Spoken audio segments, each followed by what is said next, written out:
We give our own energy away. This is an important message, truth, to really let it sink into your bones and let it become a core understanding that our energy and where it goes is our choice through our intention. Right? That's our power that we can reclaim. Our energy and where we direct it is our conscious choice. That's a bitter pill to swallow to some people, because you might be putting all your energy into futile, pointless endeavors, wasted romances, etc. And you got to look yourself in the mirror and accept that I'm choosing to do this. For whatever reason, I'm choosing to do this. We can only get to a point of strength and joy and creative expansion by having our full energy, or not leaking our energy source, our life force, the Force. I watched Star Wars last week, the original, the OG 4 to 6 trilogy. It's the Force, the energy, the Force. Is it going to go to the dark side? It's anger. He talks a lot about anger. Really, feed the anger, or using the Force for good. There's no shortage of people, systems, the whole system of this planet, unfortunately. It doesn't have to be this way, by the way. We don't have to be resigned to that, but that's just where we are as a human species, as a human race. But the entire planet is set up to harvest your energy, to siphon your energy. It's like it's been ruled by parasites. They're sucking on the energy. What's the best and easiest way to harvest and siphon energy? Trigger emotional responses. That's why we have wars. That's why we have the mainstream media and the news. That's why humans get pitted against each other, left and right, red and blue, man and woman, this country, that country.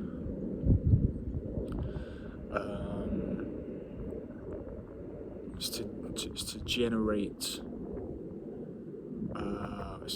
anger, fear, disgust.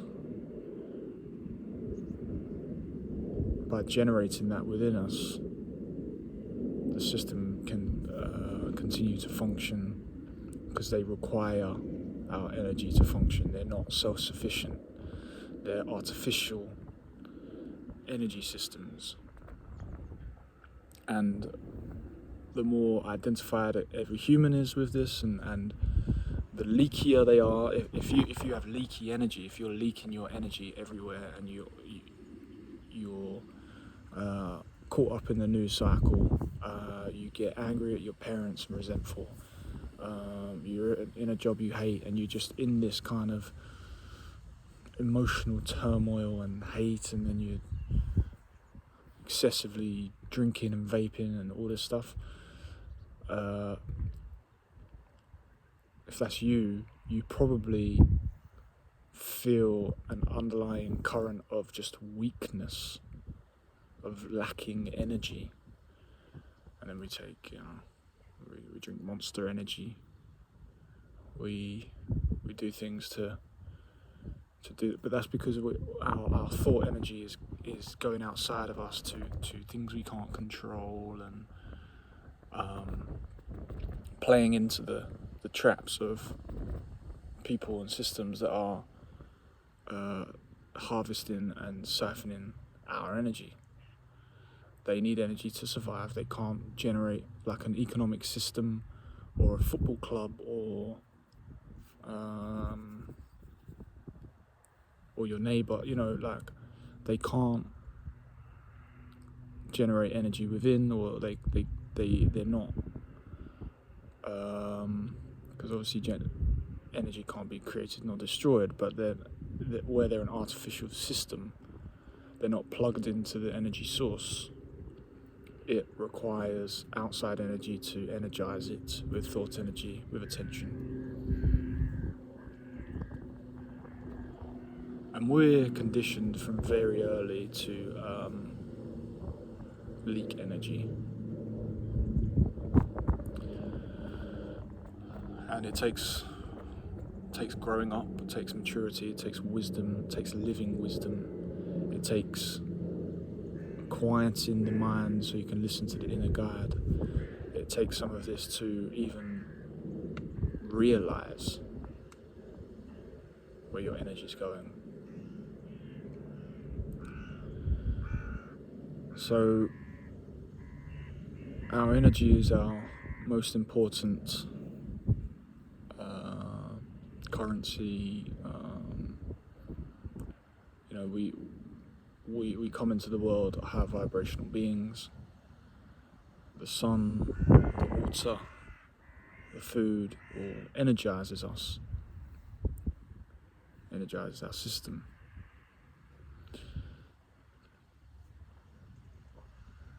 And we so willingly give that away by getting really angry at the new Labour Prime Minister. Like, what does that even mean?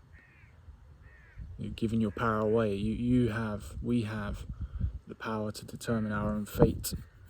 We can create our own universe through our energetic system, our feelings, our emotions, our thought energy, by being in a certain resonance, gratitude, love, joy. But we're pulled down and we're kind of stuck in the mud, complaining about cost of living crisis and energy crisis and crisis in the Middle East, and it's always a crisis, right? And with the nature of energy kind of group systems, people that are looking to harvest your energy for their own sustainment, very well personified in movies and TV by vampires, like kind of parasitic vampires. The energy is the blood, and they're dead. They're no longer alive, and people are in this state as well. They're not. No one's ever too far gone. As long as you're alive, you're not too far gone.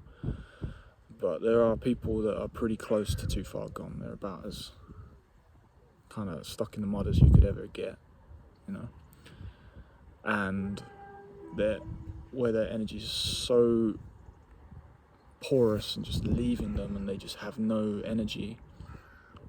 They look to get the energy from other people to sustain them. People that are looking to trigger you and be annoying or be controversial, because they know it gets you riled up, and they get lift from that. So it's well personified by like vampires, parasites. That's kind of how it is. You have this energy, you might have gaps in your aura that leaks it.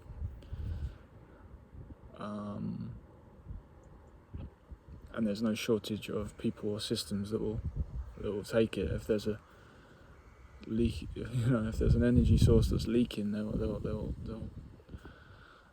plug into that. That's for damn sure. But the thing is with like the vampires and all this stuff, again, it comes back to it's an inside job. We have the power to direct our attention and energy and thought energy and feelings. It might not seem like that. I don't know where you are. That might not feel too true right now, but it is true. That is our gift as human beings. We have the power to direct our energy. Maybe the hook into us or the thought pattern has tremendous momentum, and so it feels like you can't, stop the train. And I talk about in other videos that you absolutely can, but you got to look to find some space. Find ways to cut off the energy to it and direct the energy elsewhere. But where it's an inside job, where it's our own energy, we give it away. It's not taken from us. We give it away. It needs our permission to latch on, and we have the power to cut the siphon as well. But what systems do very well is they get into you from an early age and they condition you and they start the train very early. You go through the school system and you learn about this and that and politics and economics, etc. It solidifies that all as real life, not artificial. But is it real? Really? Ask yourself that. Is it really real?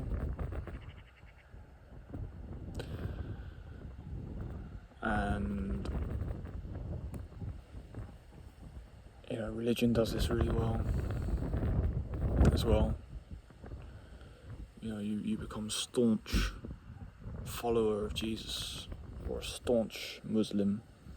That's your whole identity.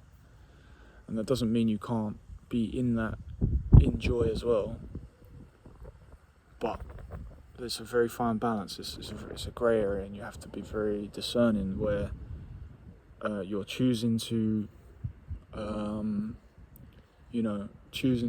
follow your football team, or choosing to be involved in politics, or choosing to whatever,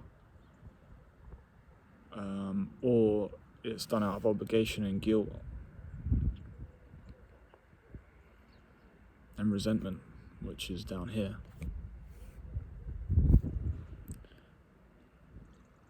So we have that power.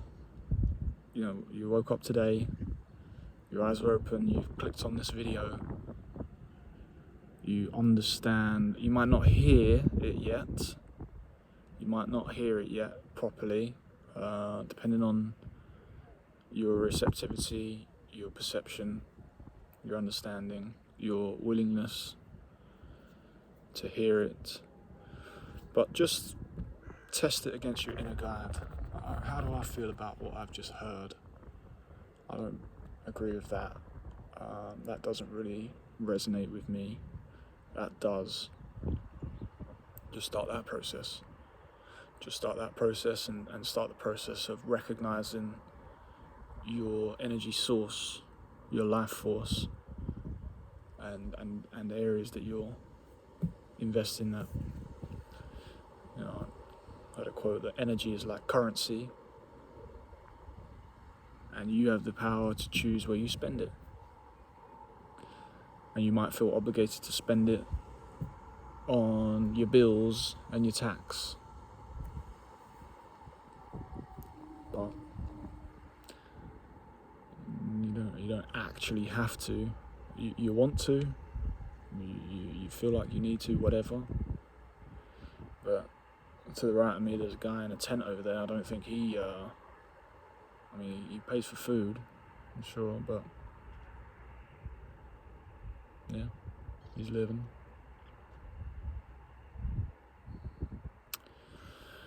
Alright, so take care of your energy. It's very important we take care of our energy. When enough of us stop energizing systems that are working very hard day and night to siphon that energy, we can all live a better life. You know, we can get out of crisis, get into crisis, depending on your understanding of that word. But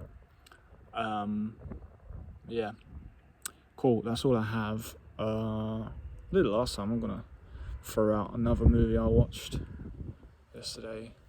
La Quimera. I don't know if I'm saying that right, but the archaeologist that is with a group of bandits basically stealing ancient goods from tombs in Italy. It's pretty good. It was pretty good. Yeah, I really enjoyed. Just some cool effects. Cool. It was unique. I like a unique story, and it was well made. So yeah. This eventually I'll get some engagement. So you know, if you don't want to talk about your energy, talk about the movies. No problem.